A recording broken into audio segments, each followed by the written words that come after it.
Welcome in, everybody. This is episode 2 of Desert Chronicles. So today I'm going to show you guys how to change the oil on a durmaxx generator. Okay, so first you want to locate your oil plug bolt. That's what I'm pointing to right now. As you can see, that silver bolt that is right there. All right, we're going to take our socket wrench and we are going to begin to untighten this bolt. You guys, I had a really tough time trying to get this bolt out. It was super duper tight. So check this out, right? The manufacturers, they just send this thing as is. But the great thing about the manufacturer is they do send you with a kit to help you assemble your generator, but I didn't want to wait that long, so I used my own tools. Now, as you can see, this thing was on super duper tight.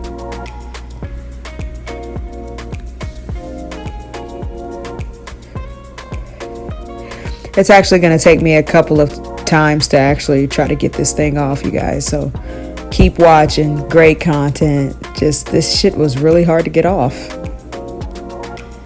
I even tried pushing it forward a little bit just to try and loosen it. Like it was just too, it was almost like it was stripped, so I had to use all my might. You see me here trying to definitely pull this well untighten this super tight fucking oil drain plug. I was getting a little bit frustrated at this point because it's like, dude, you know, when you're sending this in the mail as a note for the manufacturer, like we still have to add oil, you know, oil to it, things of that nature. And so I did not give this thing an oil change before I had purchased. Well, once it arrived to me, I actually just, you know, filled it up with oil and ran it. And so this is about 3 weeks later when I'm changing the oil, and I'm just like, you know, why is this shit so tight? But I finally got it off. And so as you can see, we're going to untighten that bolt, and you guys are going to see some, you know, pretty dark oil coming out of this generator.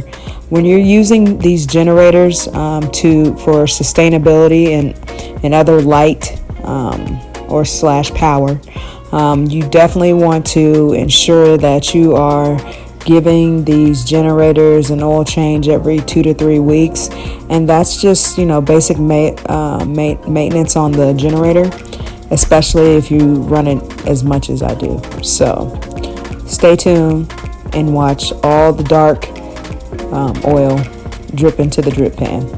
And what you'll need for this process is, of course, the socket wrench that fits the oil plug bolt, and then also to make sure you guys are using some type of container to catch this oil, because if we weren't in the desert, best believe this oil would have been reused. But since we're in the desert, a lot of sand always kicks up, things of that nature, so, you know, make sure you have an extra container to dump that oil out. All right, so this was my first generator that I worked on and had given it an oil change already. I let it drain out, things of that nature. And so I already showed you how to put the bolt back on. So you just pretty much just tighten the oil plug bolt back on once all the oil has done draining. Now, you see me using a oil filter with an extra attachment. This extra hose attachment will definitely come with your generator of choice. And so it's very convenient for replenishing the oil levels. And so I went with Castro. Castro's pretty good, and made a mess. You guys, I hate pouring oil back into the generator. It's a messy process, and I'm also, kind of impatient, so I'm learning patience out here dealing with these generators.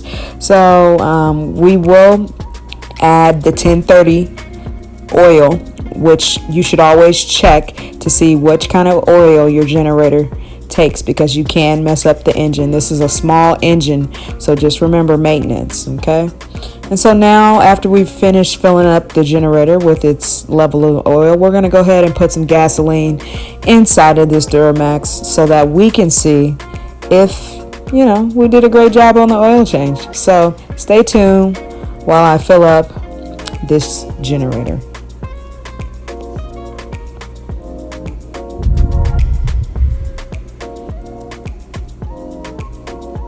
And also, just a quick mention, this thing takes about 3.5 gallons of gasoline. So that lasts anywhere between 6 to 8 hours of runtime.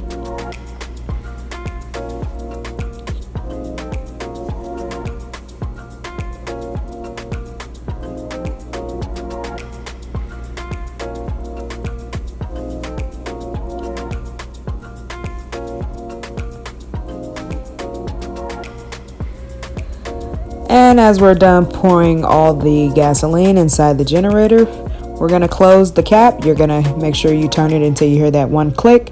And now it's time to start up our generator. Now, always make sure that your fuel valve is switched on, as you can see in this photo, well, in the image.